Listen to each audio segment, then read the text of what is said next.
Okay जी students, हमारे numerical number 11 का जो सेकंड हाफ पार्ट रहता था उसको हम सॉल्व करते हैं। हम लोगों ने अपॉर्चनमेंट ऑफ इनपुट टैक्स तक हमने कर लिया है कंप्लीट, और उसके बाद हमारा न्यूमेरिकल का नेक्स्ट पार्ट होता है sales tax liability. Sales tax liability, आइए मेरे साथ इसको सॉल्व कीजिए। रुपीज़ रुपीज़ मैं थोड़ा सा रफ कर रही हूँ, देखें पहले ही वीडियो बहुत लॉन्ग होती जा रही है। आपने इसको अच्छे तरीके से नीट करना है, स्पेशली पेपर में। सेल्स टैक्स लायबिलिटी में हमारे पास आता है सबसे पहले आउटपुट टैक्स। यहाँ पर हम हेडिंग देंगे ब्लैक के साथ, आउटपुट टैक्स। आउटपुट टैक्स किस पर लगता है? टैक्सेबल आउटपुट पर। Tax on taxable output, tax on taxable output. हमारे पास टैक्सेबल आउटपुट है 51,30,000। 51,30,000, इस पर हम ले लेते हैं 18%। 18% हम लेंगे तो हमारे पास क्या आएगा? 51,30,000 पर ले लेते हैं 18%।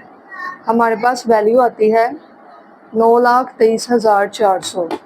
9,23,400। यहाँ से हमने क्या लेस करना है? Less input tax. Input tax हमारे पास दो हैं।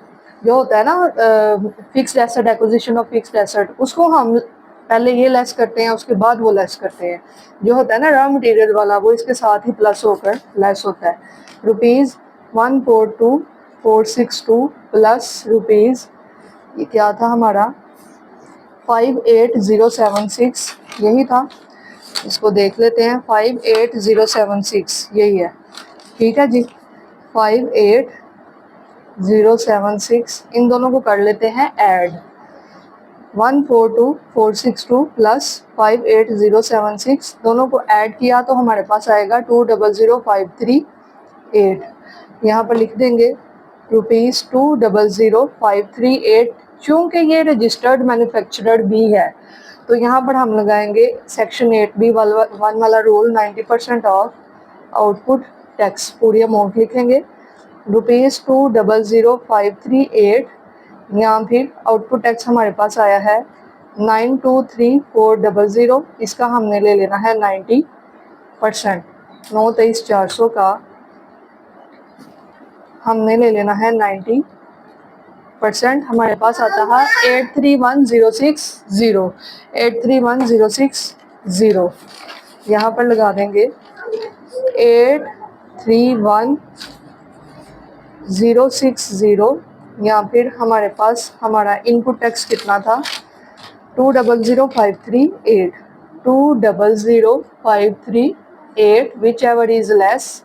दोनों में से जो लेस अमाउंट है वो हमने यहाँ पर लिखनी होती है। Which ever is less, less यही है 200,538।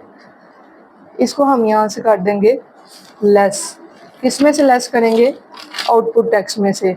923,400, इसमें से हमने लेस कर देना है 200,538। लेस किया तो हमारे पास आया 7,22,862।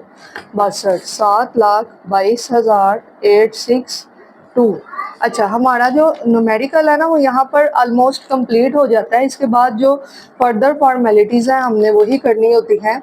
फर्दर फॉर्मेलिटीज़ क्या हैं? एक तो थी इसमें जो sales to non registered person था, यहाँ पर सबसे पहले इस पर लगता है 22%। 18% लगा दिया है, फर्दर 4% हमने लगाना है। यहाँ पर हम ऐड करेंगे, ब्लैक के साथ लिखेंगे add further 4% tax. Further 4% tax on supplies to non registered person.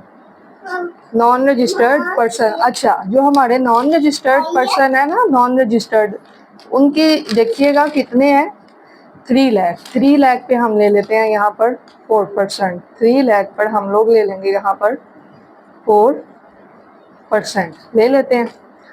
3 lakh पे ले लीजिए 4%, 12,000 आ गया। 12,000, इसको हम यहाँ पर कर देंगे ऐड। 722,862 प्लस 12,000, हमारे पास वैल्यू आती है 7,34,862, 7,34,862। ठीक है जी।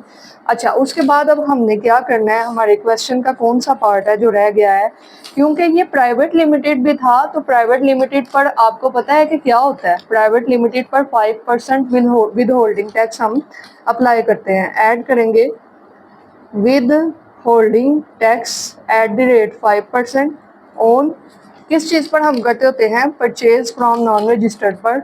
हमारा क्वेश्चन देखिएगा, क्वेश्चन में ये question purchases from non registered, कुछ ना कुछ यहाँ ज़रूर दिया होगा। ये देखें, acquisition of fixed asset from non registered person 14 lakh.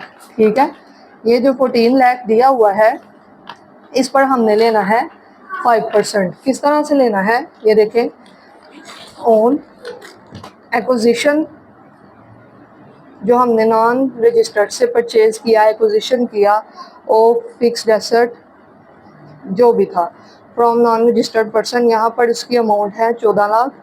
14 lakh पर मैंने आपको ये चीज़ बताई थी, पहले आपने 100/118 करना है और उसके बाद आपने 5% लेना है। ये हमारा न्यूमेरिकल नंबर 1 में भी आया था। ठीक है जी, क्लास में मैंने आपको करवाया था।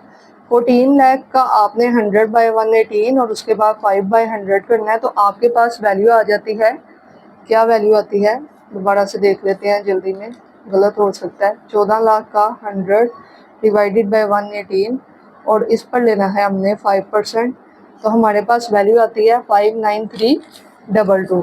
59322, इसको भी ऐड कर दें, 734,862 प्लस 59322, तो हमारे पास हमारा फाइनल आंसर आ जाता है 794,184। 794,184, तो ये आपका आंसर है सेल्स टैक्स पेएबल। उसके बाद आपने लिखने होते हैं नोट्स। अच्छा, नोट्स के लिए ये है कि अगर आपने जिस तरह पहले भी लिखते हो लिख दोगे तो इशू तो कोई भी नहीं है। दूसरा ये है कि आप 2 मिनट लगते हैं, ये गिवन नोट्स पढ़ लिया करें, ये आपने एज इट इज़ ना याद करने हैं ना लिखने हैं, लेकिन आपको सम हो कुछ ना कुछ आइडिया हो जाता है। Section 8B1 shall apply in this case because it is a registered manufacturer, there is no effect whether purchases or supplies are made on credit or on account is admissible. ठीक है, उसने कहा इस चीज़ का कोई इफेक्ट नहीं है, जो आपकी पहली ही लाइन थी क्वेश्चन की कि sales to registered person on credit basis, उसने कहा इसका कोई इफेक्ट नहीं पड़ता है सेल टैक्स के न्यूमेरिकल पे। ठीक है जी, इस तरह से आप अगर यहाँ पर आप देखोगे ना कितने ज़्यादा नोट्स दिए हुए हैं, आपने कोई से 4 करने हैं और याद भी नहीं करने, जस्ट एक दफ़ा पढ़ लो, आइडिया ले लो, अपनी वर्डिंग में आप उसको एक्सप्लेन कर दो। ठीक है, यहाँ पर तो वैसे ही बड़े बन जाते हैं, 4% वाला भी बन जाता है, 5% वाला भी बन जाता है, सेक्शन 8B1 वाला भी बन जाता है, कितने ज़्यादा नोट तो वैसे ही बन जाते हैं, तो आपने उनको इसी तरह से लिख देना है अपनी वर्डिंग में। ठीक है जी, इसकी प्रैक्टिस कर लीजिएगा।